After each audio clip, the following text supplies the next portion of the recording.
Well, Father De Peaux, I'm so glad that you have agreed to be interviewed. I'm happy to do this. Oh my gosh, it is just an absolute joy. So we thought we'd begin by talking about June of 1944, when you came to St. Norbert as a student and were a member of the Norbertine Order as a frater.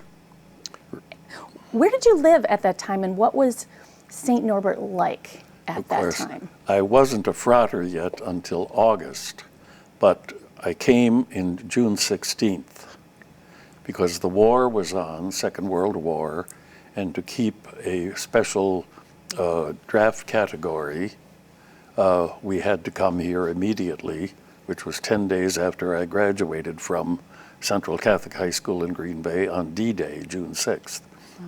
But those of us who came, there were two others from Central Catholic also, and we lived across from what was the Abbey on Grant Street in a large white house called the Villa.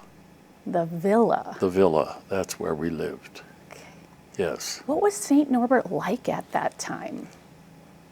Well, of course, there were not a lot of lay students. It was a male college, of course, all male. And so many had been went off to the war. I think in 42, most of them left. And so there were only about 60 full-time students. And but then we had the ASTP program, Army Specialized Training Program. Army Specialized Training Program. Yes. And it was a regular full-fledged Army program. And they were housed on campus, and they took all normal classes and everything.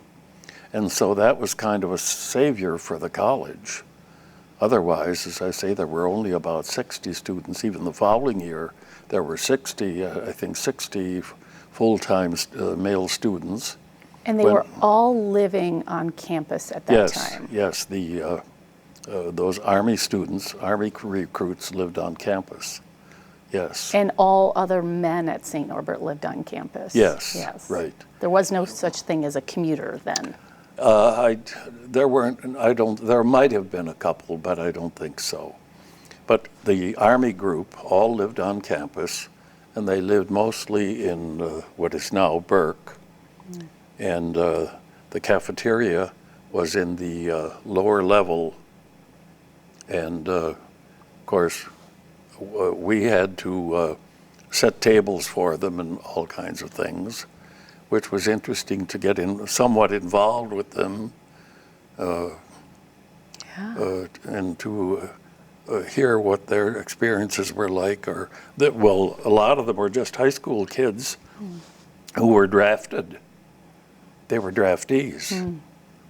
In fact, one of my classmates from Central Catholic in Green Bay was in that program, and he came here and lived on campus.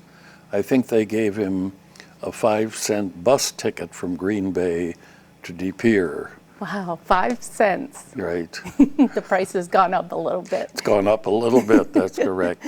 Were there commencements or assemblies at St. Norbert at that time? Do you recall? We did have assemblies. They were small, of course, because of the number of students involved, but we always had what we call them convocations. Okay. And there were regular convocations, and sometimes they were held, I remember we held them in a big classroom in Boyle Hall, because there were only 60 full-time students. And of course the ASTP Army program, they were not involved in that. They were separate. But the college maintained their student activity, their student life as much as possible for the regular students. And so we had convocations in Boyle Hall in a big classroom.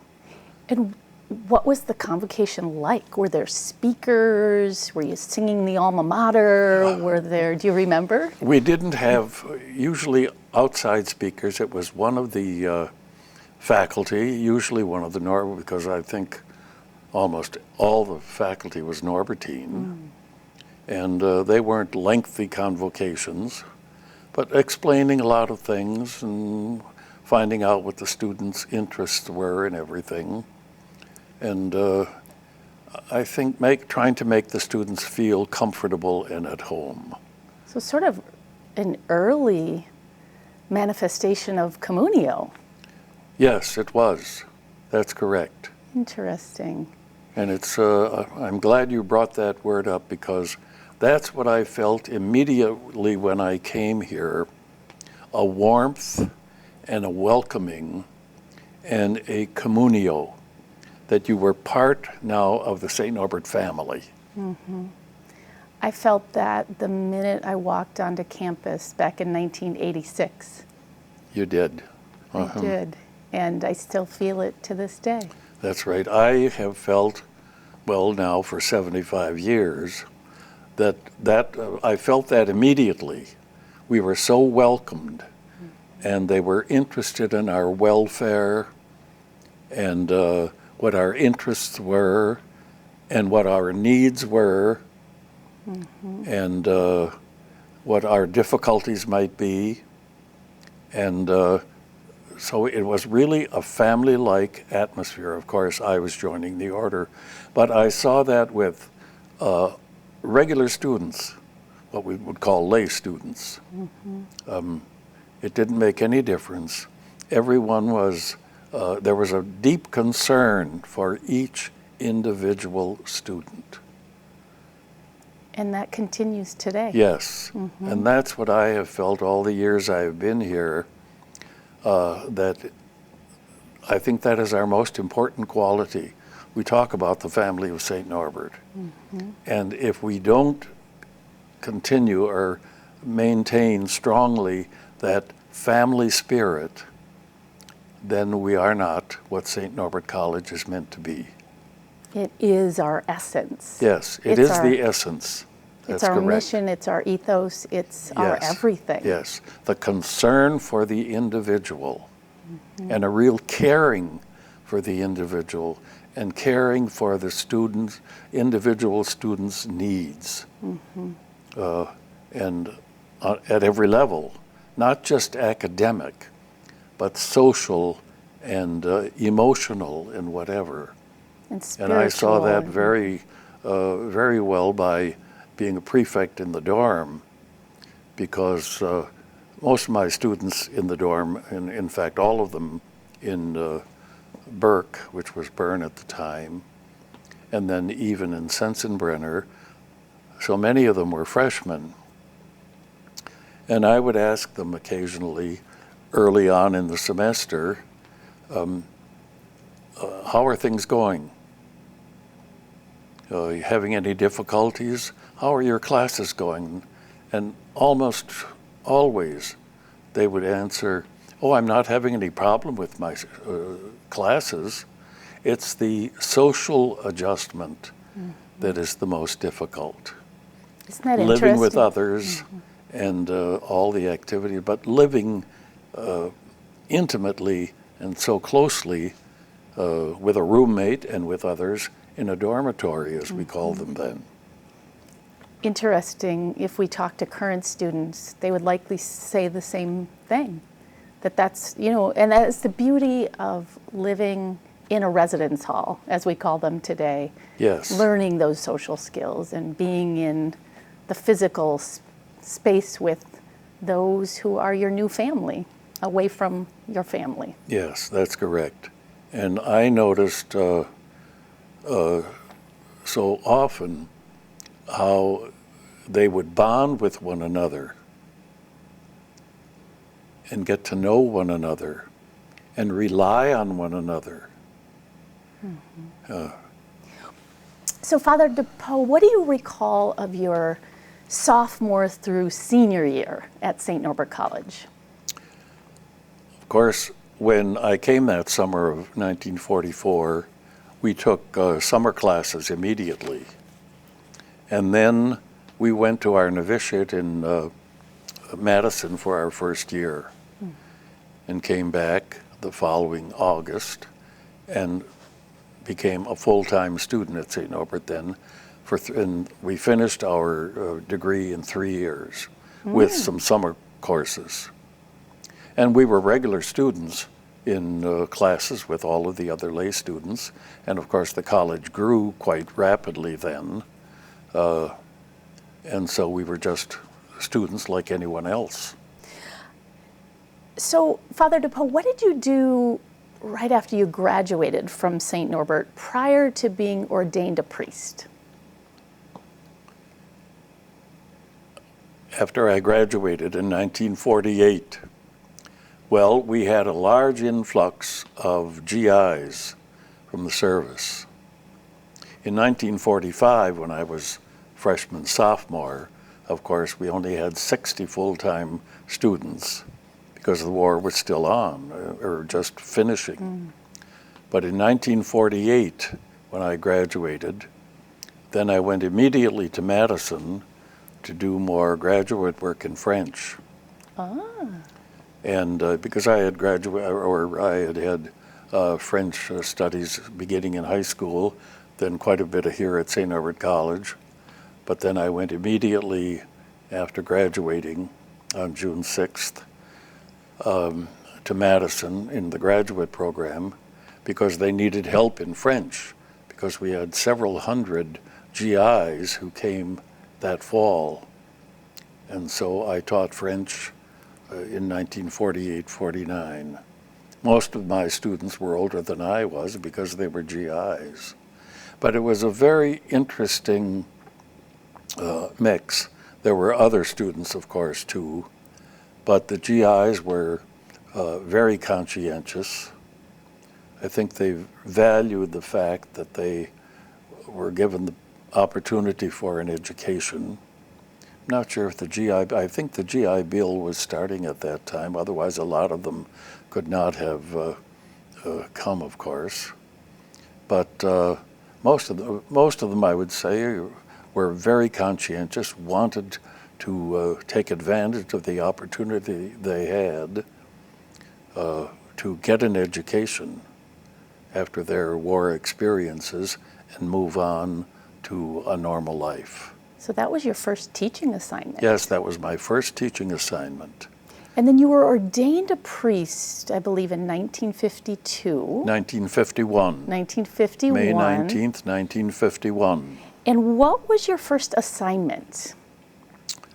Well, after that first year of teaching at St. Norbert College, 1948-49, then I taught for 3 years French and Spanish at St. Norbert High School, which was also on campus, the top 2 floors of Boyle Hall. And then when I was ordained, I taught 1 more year at St. Norbert High School. And in 1952, then I was sent to Southeast Catholic High School in Philadelphia. For how many years were you there? I stayed there 5 years. We had a boys' high school in South Philadelphia, the Italian district, 3,000 boys. That is a lot of boys. That is a lot of boys. It was an interesting atmosphere. My going from Green Bay to South Philadelphia, but it was a valuable, rewarding experience to be thrown into a large high school, but also a large city and an ethnic area. It was a real growing experience, but I loved every minute of it. And that year, 1952, was when St. Norbert College became co-educational. Yes, that's correct. What do you remember about that time? Well, I remember the girls coming, just a few of them, because the only ones who were accepted were those who could live at home in the area or live with relatives. And then we started a there was a home where Todd Weir is now. And I So don't there was know there was a home there. yes, that there was some a of house the, there. Interesting. And the Dean of Women, and I don't know, I think maybe they had 8 or 10 women who lived there. But I saw that before I left for Philadelphia. They were already registering and getting involved. And I knew some of the girls, too, who registered. So it was kind of a change, a big change, to make St. Norbert College co-ed. Of course, the Norbertines had voted whether to go co-ed or not, because there were so many colleges and universities in the United States, of course, that were male colleges, universities, or female. We were one of the first to go co-ed. And so the Norbertines voted whether to go co-ed or not at that time. And the Norbertines voted yes to go co-ed, because there had been requests by some of the girls who lived in the area, especially, who wanted to pursue a college education and didn't, well, it wasn't necessarily they didn't have the means, but they wanted to stay nearby. And so they were interested in St. Norbert College. And so it was a great opportunity. And the transition really was very, very good. Very smooth, I would say, yes. Because and of the guys communion. liked it, of course, and the girls liked it. The ratio of 1 to 1, or I don't know, 100 to 1, whatever it was for the male to female, was unique. But, and there was a great respect for the girls. Not that there isn't today, I'm not saying that, but they really appreciated the girls and treated the girls with the young ladies with real respect. That's really Yes. nice to hear. They really did. Yeah. So, Father De Peaux, what are your recollections of the Packers and any memories of Vince Lombardi at that time? Well, I remember especially in 1960 when I came back to the campus. Well, I lived in Burke Hall, and I established a language laboratory. And there was no room to establish it in Boyle Hall. I had to search for a place and ask for a place, and and there was a room in the basement of Sensenbrenner, and so they gave me permission to put in a language laboratory, because that kind of teaching of foreign languages, audiolingual, was audiovisual, was really in mode at that time. So we needed a language laboratory. And so I established it in the basement of Sensenbrenner. And of course, the Packers, when they came, they lived in Sensenbrenner Hall. And there was a large classroom connected, I guess it's still there, connected to that room where I had my language lab. And my first encounter with Vince Lombardi was at Premontre High School in Green Bay. I was teaching there from 1957 until 1960 for 3 years, and their son was a senior when he came. And I was moderator or advisor to the Mothers Club, and Marie Lombardi was in the Mothers Club, and I got to know her. And early on that fall, when they came, someone arranged to have Vince Lombardi come and talk to the group, Mothers and Fathers Club, about what he was intending to do, I guess. And they were interested in his plans for the Packers, because the Packers were not doing very well at the moment in fact, very, very poorly. So I got to know Marie immediately quite well, and that's when I met Vince for the first time. And I asked Marie a question that I remember that first night. I said, Marie, it was in the papers that on your drive out to Green Bay from New York, you cried all the way here. And I said, do you think you'll ever learn to like it in Green Bay? And she said, Father De Peaux, it all depends on one little word: win, win, win. And so they did. Yes.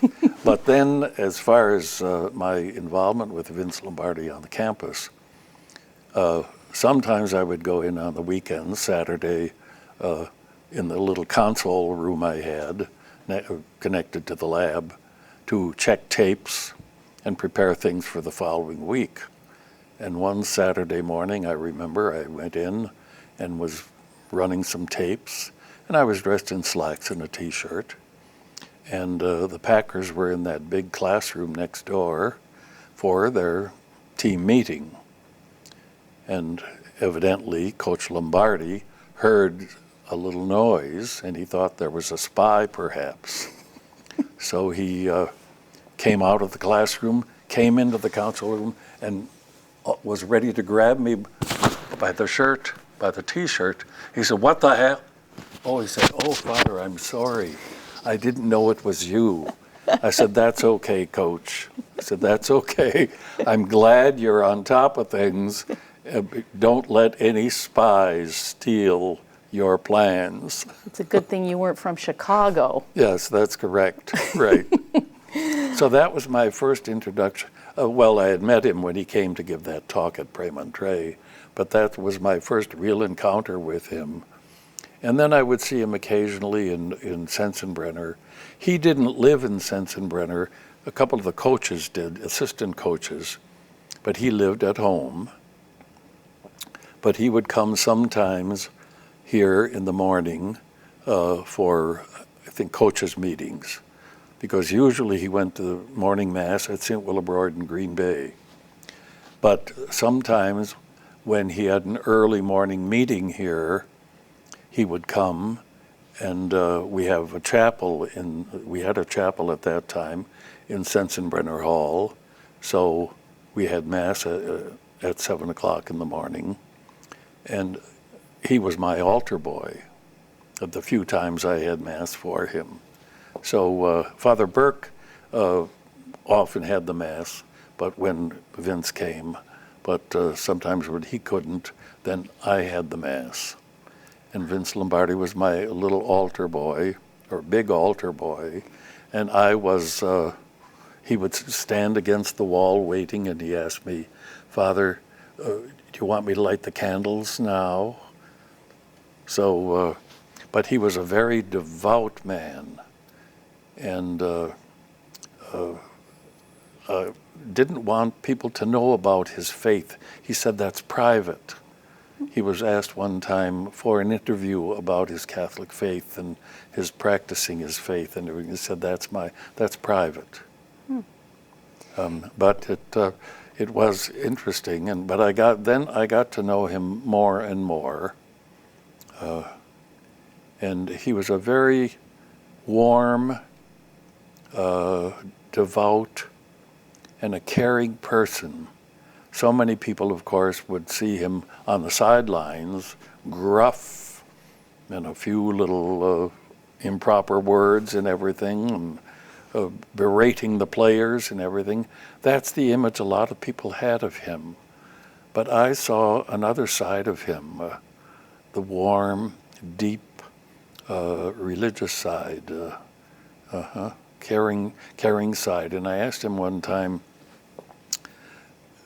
with all the different personalities, and of course then you had some of the real wild guys, Paul Horning and Max McGee and others, and he said, I try to treat each one as an individual, and I try to bring out the best in each one, find out each one's basic needs and their real talent.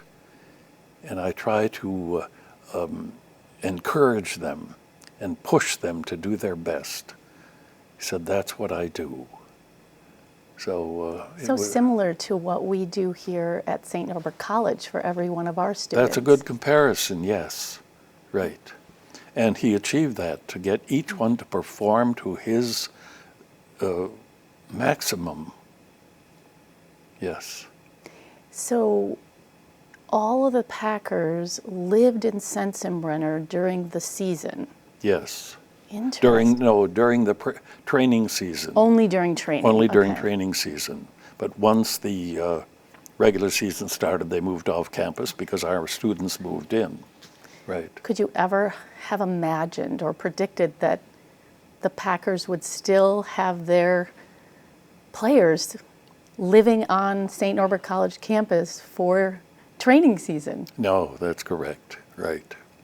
Of course, they had a much more full involvement here than they do now, because they have their own facilities as far as dining facilities now at the stadium. Here they would have their breakfast in the morning, then they would go to training camp, but they would come back for lunch and then go back to for more practice, come back for dinner, and then they would have a meeting on campus and then have a snack in the evening. But now I think the only meals they have is that snack in the evening, right? So there isn't that much involvement on campus, but before, otherwise back then, you would see them around and they would be very visible, right? So Father De Peaux, you talked about when you came back to St. Norbert College and started teaching. What year was that, and what did you first teach when you started? That was in 1960 when I came back. And I taught French and Spanish. And I also, well, it was French and Spanish, but we had an evening program at that time. And I taught French conversation for adults one evening a week for 2.5 hours, Monday evening, and Tuesday evening, then I taught Spanish conversation for adults. So plus my daily full schedule, and I was in charge of the language laboratory also, so I was busy. Tell me about what your days look like, what that full schedule, like an average day for Father De Peaux back in 1960. Well, I usually started class at, I was always assigned an 8 o'clock class in the morning. So I started classes in the morning and went all through the day. And then Monday and Tuesday I had those evening classes. And I also supervised the language laboratory, so that was in Sensenbrenner at the time. But then eventually, just a few years later, I moved it into Boyle Hall and expanded it on the second floor. And I was director of the Foreign Language Laboratory for almost 27 years. Wow. But I really enjoyed that because that was the trend, audiolingual and audiovisual. And so it was an important development. And of course I had studied all of that at Madison. One whole summer I took methods of foreign language teaching and audiovisual and everything. So that's why I established it here. And it was a new concept, really, in colleges, and I think in high schools, but mostly in colleges. And it took a little urging to get it established as I thought it should be. But we had a great deal of cooperation. I did have a great deal of cooperation from the administration with a little pushing and pulling and so on. But So I was involved, very involved with that. So I taught French and Spanish for some years. And then I went entirely into French. And as a teacher here at St. Norbert College at that time, where did you live? Well, I lived, of course, initially in Burn Hall for a couple of years. Then I lived in Sensenbrenner for about 10 years. And then when in 1974, when they changed Sensenbrenner into a women's dorm, because of course at that time all the women were on the north end of the campus and all the men were on the south end. And some thought, oh, that's too much of a division. And so they decided they would change Sensenbrenner into a women's dorm. And so that's when I moved out in 1974. And then I moved into the Priory and stayed on campus until 2015. In the same room? In the Priory? Yes. Yes. So I really, well, except when I was on sabbatical a few times and so on, and living in the dorm, but St. Norbert campus was my home for 62 years. Wow. Wow. It was tough to move off September 1st, 2015.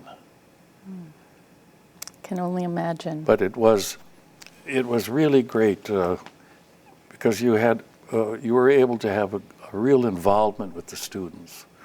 And of course, living in the dorms was a real involvement. Mm-hmm. And when I lived in the dorms, I often ate in the cafeteria with them and shared their life in as many ways as I could. Mm-hmm. And we had a dress code for many years.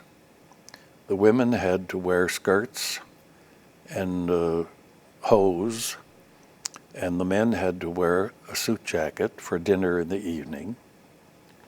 And I know that wouldn't go today, but you know, they liked it.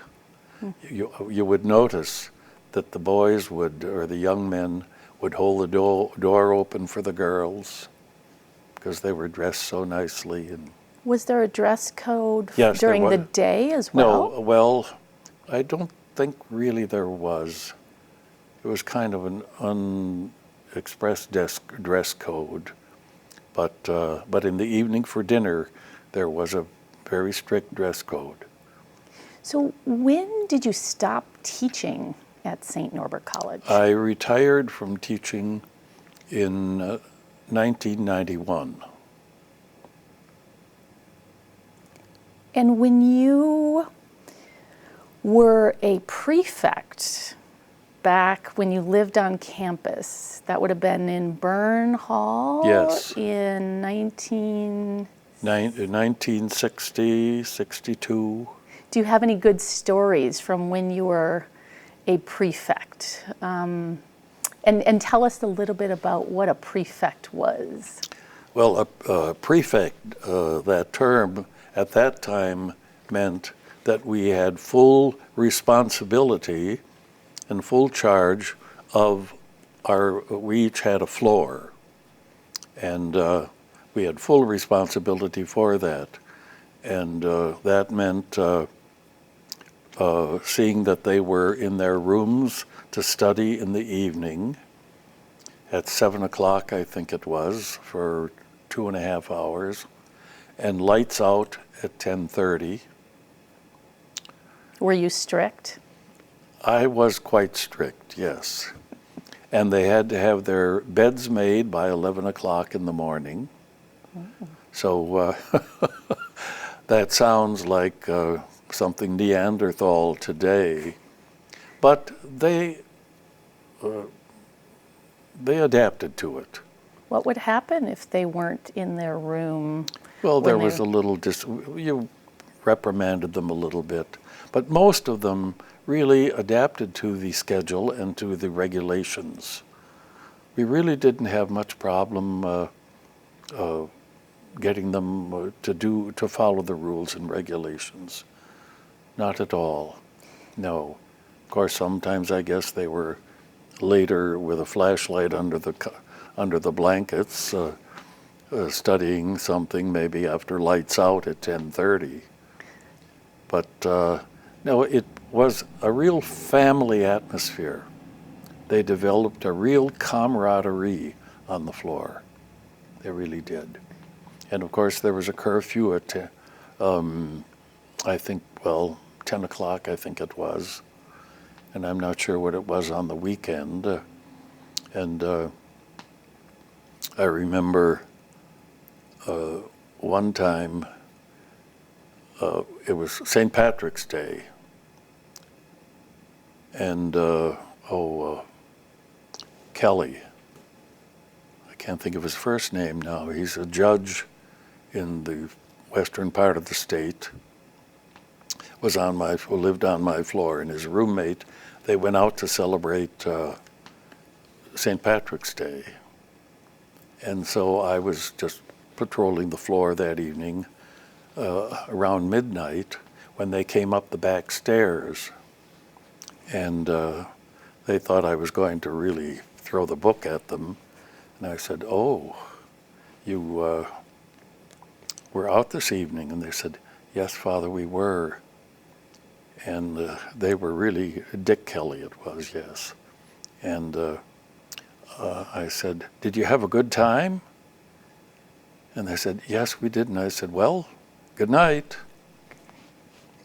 And they were relieved, of course. But I thought, why make a big deal of it? They weren't drunk or anything, so they had a good time. But there were a lot of interesting occasions. But they would come for counseling into my room, even in Sensenbrenner, which was rewarding. Mm-hmm. Of course, one time I remember in Byrne Hall, I went to knock on one of the doors to check on something, and they thought it was one of the guys. And they said, "Come in." So they opened the door and threw a pail of water. And they didn't think it was me, but it was. There were a lot of funny incidents, humorous incidents, but... Did you laugh as you stood there soaked with your bucket of water?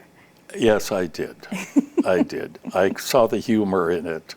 I knew it wasn't malicious, mm-hmm. And they were very upset, thought I would really lay down the law or something. And there were other incidences like that would happen. But I felt you had to give them a little leeway. They were away from home. This was their home. This really was their home, and you wanted to make them feel at home. Mm-hmm. Father De Peaux, can you tell us some stories about some of the other Norbertines who taught at the college at the time, like Father Robert Cornell or Anselm Keefe? Yes, Father Cornell, of course, was a history professor. And he was a very good professor and a very demanding professor.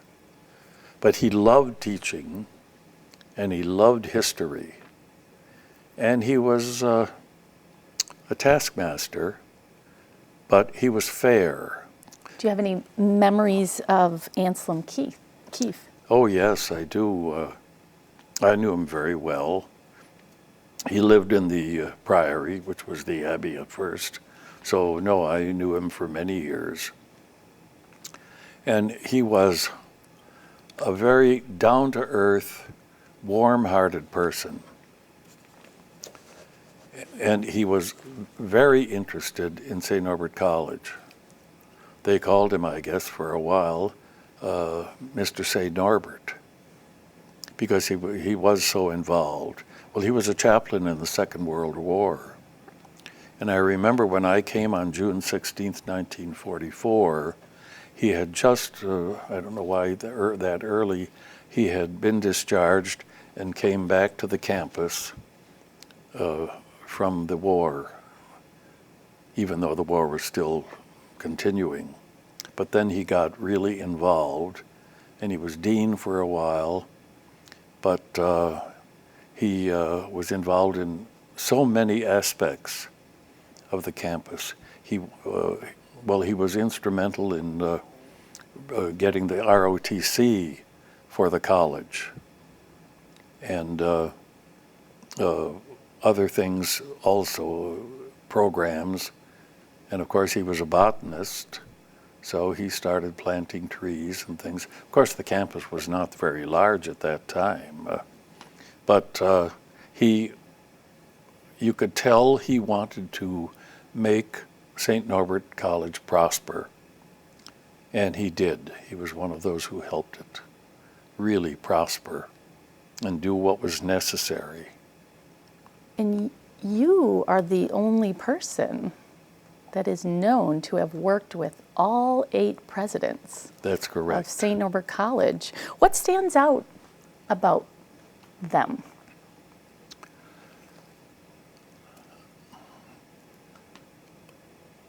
What stands out especially as I look at all 8, and the primary premium quality is their total involvement with the campus,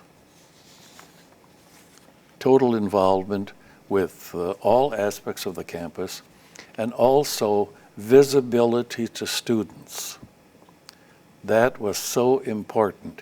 Even Abbot Pennings, with his advanced age and everything, students knew who Abbot Pennings was. And he would come out occasionally to just be visible to the students and give them a day off or whatever. But the students knew who he was. So you have spent many years as chaplain of the alumni board. What has that experience been like for you? Yes, I'm beginning my 26th year as chaplain to the alumni board. It has been a very rewarding experience. Because I love St. Norbert College. In fact, when Abbot Killeen asked me to come back to St. Norbert College in 1960, he said, "Father De Peaux, I want you to come back to St. Norbert College and devote the rest of your life to St. Norbert College," which I have. And so I really love St. Norbert College, and I was very happy to be asked to be chaplain to the alumni board. And it's a wonderful adjunct group. All graduates, people who know the campus, who love St. Norbert College. And I feel that they are so interested and so concerned when there are problems or whatever, but they want to give advice to the administration or to whomever it is necessary to correct any problems or to investigate any problems or to question any problems and to make suggestions. And so throughout the years I've found the board has been very influential, very productive, and really very necessary to the campus. It has been a real good adjunct to, I don't know if I should say, to the administration. But these are people who know the campus, who know the college, have been students here, and love it so much that they want to see that it thrives in the best way possible. So it has been wonderful for me to be part of that and to offer a little bit that I can at times from my experience and my involvement for so many years, that I can offer advice at times.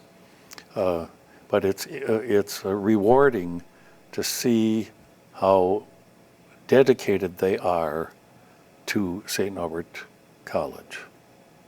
And they so feel the same of you. Well, yes.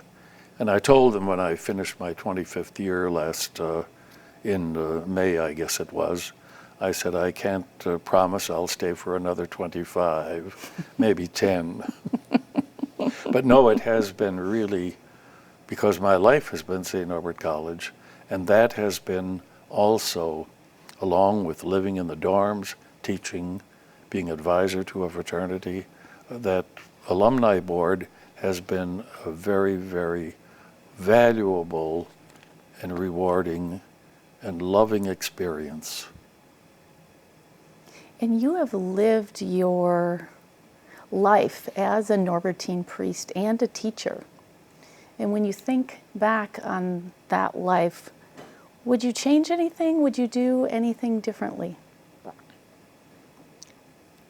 No, as you heard last Wednesday, I've been a Norbertine for 75 years.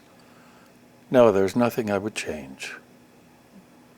No, I was given the opportunity to teach and to be involved in so many things adjunct to my teaching, and especially here at St. Norbert College, to do the things I wanted to advance and improve the foreign language department. I made many changes when I came after I finished my doctorate, and of course with the audiolingual and everything. But no, I was given the right opportunities. There's nothing I would change, and I really, with that, I have always said that my living in the dormitory, the involvement with student life, and also being advisor to a fraternity for 37 years, and advising them, helping them, and seeing them go develop lots of things, but work together and work things out and have some disputes, but work together, involved in all aspects of student life. I just wouldn't change anything of it. And how do you want to be remembered at St. Norbert College? Not that you're going anywhere anytime soon. No. Well, I would like to be remembered, I guess, as a dedicated and good and fair professor caring for students, and then caring for them in all aspects of their campus life.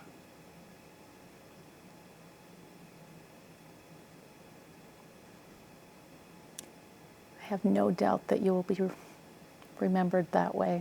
Well, thank you.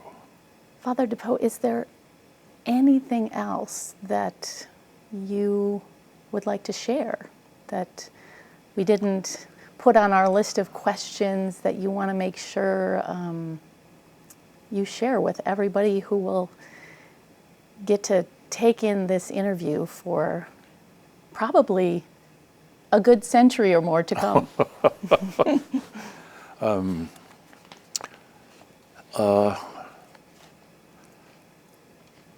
The only thing I would like to say is that I hope that everyone who comes here feels that same spirit, realizes that this is the family of St. Norbert, and to remember that their primary responsibility is their students.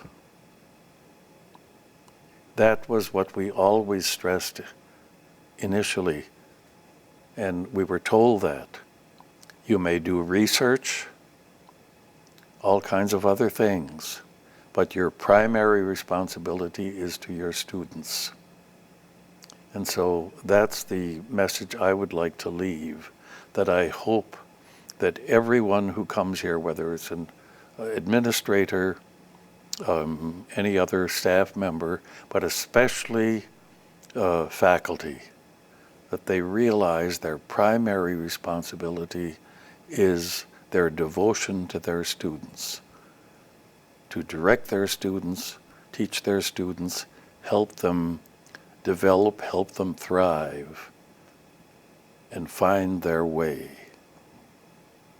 That is what St. Norbert should be, and that's what I hope they will all realize. Amen. That is our strength. Amen. Amen.